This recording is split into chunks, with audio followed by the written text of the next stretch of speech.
얼마 전에는 아빠는 뭘로 벌어 먹고 사냐고 물어보더라고요. 일부러 그 현장을 주말에 가가지고 아들하고 둘이 갔거든요. 그랬더니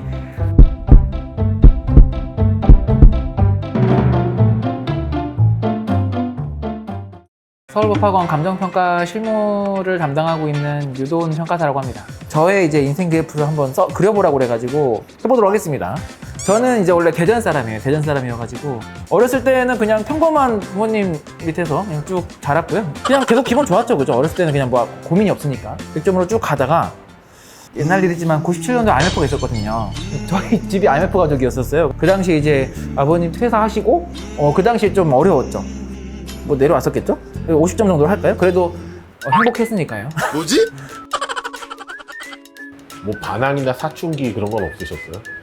저는 그냥 좀 공부를 착실하게 하는 스타일이었어요. 뭐 이렇게 학교에서 뭐 이렇게 하는 거 없이 서울로 대학교 때부터 올라왔습니다. 올라와서는 이제 아무런 걱정이 없으니까 또 재밌게 놀았죠. 즐거운 허리 이런 거구나 하고서 신나게 놀다가 놀면 안 되겠다 해서 군대를 간 거죠. 근데 가니까 이제 상당히 좋지 않죠. 강원도 화천으로 갔거든요. 그래서 12월 달에 가가지고 너무 춥기도 했었고, 원래 남자들 군대 갔다 오면은 뭔가 하려고 열심히 노력하잖아요. 그래서 그거를 이제 막 알아보다가 보니까 제가 있는 학과에 선배들이 어디 많이 있나 이거를 좀 봤거든요. 그 당시에 이제 한국감정원이 있었어요. 감정원. 그래서 감정원에 많이 계셨거든요. 그러면서 이제 감정평가사라고 하는 자격증을 알게 된 거죠. 처음에는 어려운지 몰랐어요. 그래서 5년도에 한번 1차 시험을 공부 안 하고 들어가 봤어요. 그때 1차 시험이 엄청 쉬웠거든요.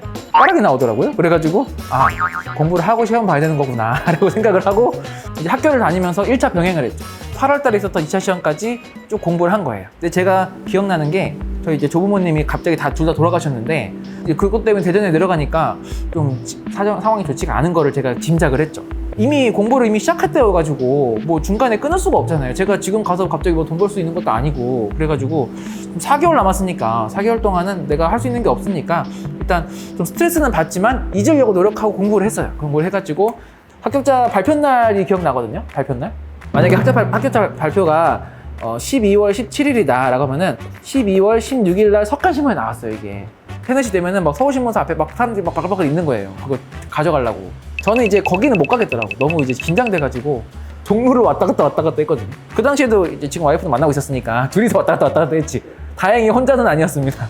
이제 그 당시에도 카페가 있었으니까 카페에 이제 합격자 공고문 뜨는 거 보려고 이제 딱 떴다고 해가지고 제 수험 번호가 이제 60006이었거든요.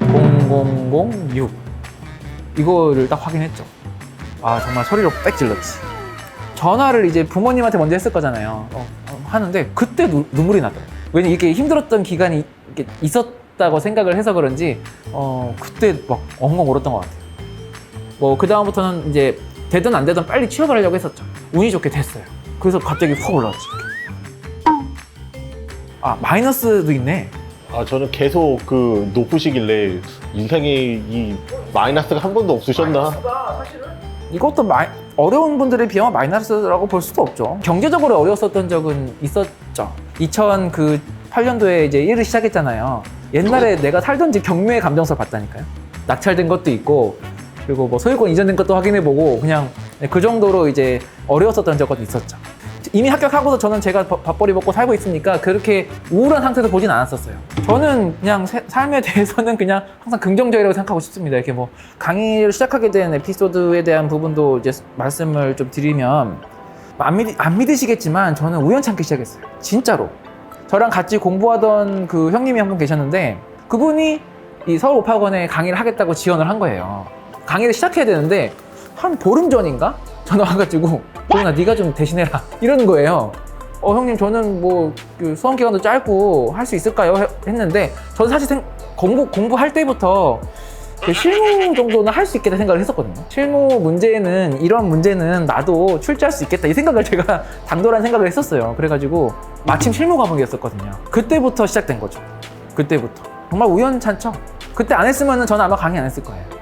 이제 문제도 이제 막 출제를 막 하고 하는 게 그 당시 너무 재밌더라고요. 재밌게 계속 이제 하다가 보니까 이제 이름이 좀 이제 알려지게 된 거고. 그럼 시작하자마자 간편계의 유누님은 아니 그거는 해석은 아니고 그런 거 절대로 아니고 그러니까 30대 초반에 강의 초반기에는 내가 하고 싶은 거를 많이 했던 것 같아요. 내가 아는 거를 전달해주고 싶은 거. 근데 지금을 포함해서 이제 30대 후반, 40대 초반의 강의의 스타일은 수험 적합적으로 좀 더 바뀌었다고 해야 될까요? 어떻게 해야 점수를 1점이라도 더 받을 수 있는지를 연구하는 그런 사람이 된 것 같아요. 많은 계기가 있었는데 예전에 강의하셨던 분 중에 그 이춘길 평가사분이라고 계세요. 이춘길, 지금은 강의 안 하시는데 항상 시험 결과가 나오면은 그 수험생들한테 가서 뭘 어떻게 썼는지 어떻게 썼는지 계속 물어보는 거예요. 그래서 넌 몇 점 받았냐? 중요한 정보들 같더라고요. 그래가지고 그렇게 강의를 해야 되겠다. 그러니까 내가 어떻게 하면 수업 병합적인 답안지를 수험생들이 쓸 수 있는지 내가 말하는 게 아니고 그 사람들이 하는 걸 내가 듣는 강의가 된 거죠. 지금까지 계속 그런 부분들이 많은 호응을 얻어가지고 이 자리까지 오게 된 게 아닌가 이런 생각이. 뭐 삶의 원동력이란 게 따로 있으실까요? 사실 이제 가족은 당연한 것이고 이제 공부할 때 썼던 막 그런 막 펜 같은 거 이런 것도 나중에 이제 막 그 애 낳고 자식 나면은 아빠 열심히 공부했었다고 보여주래요. 보여줬거든요. 뭐 아무런 감흥이 없더라고요. 좀 더 큰다고 보여줘야 되나? 저희 첫째가 5학년인데 아직 아무것도 모르는 것 같고요. 얼마 전에는 아빠는 뭘로 벌어 먹고 사냐고 물어보더라고요. 뭘로, 나 그 질문이 되게 좀 약간 나름 신선해가지고 임야 평가할 일이 한 번 있었거든요. 임야는 사람을 만날 필요가 없어요. 일부러 그 현장을 주말에 가가지고 아들하고 둘이 갔거든요. 그랬더니 이런 데를 왜 데리고 왔냐 그러면서 막 짜증을 막 받고 내더라고. 그래서 아직까지 얘가 어리구나. 아빠는 이런 일을 해서 먹고 산다. 이런 얘기를 했었던 경험이 있네요. 좀 크면은 간평한다고 할지도 모르겠습니다. 저는 한다고 하면 시킬 것 같아요. 추석에 집에 갔다 왔는데 제가 대전 사람이니까 역에 가서 포도과자를 사려고 갔어요. 포도과자 만드는 분이 혹시 유대원 평가사님 아니냐고 물어보는 거예요. 깜짝 놀랐지. 나는 그냥 완전히 이러고 갔는데 자기가 방문각에서 강의를 듣고 있대요. 근데 이제 그 연휴 때 나와가지고 자기는 그 일도 하는 거잖아요. 나는 그때 딱 그 생각이 들더라고. 아, 이렇게 다 힘들게 공부하시고 시간과 돈 이런 거 투자하셔가지고 공부하시는 분들인데 또 보면 저는 원동력이라기보다는 계속 지금도 채찍질 당하고 있다고 생각해야 될까? 그런 게 더 큰 것 같아요. 강의를 통해서 그분들에게 이런 뭔가 합격에 대한 가능성에 대한 심어드려야 되는 사람이기 때문에 뭔가 시스템을 더 잘 갖춰서 열심히 하는 사람이 합격할 수 있는 시스템을 만드는 그런 것들을 계속 투자를 하고 싶은 생각은 있어요.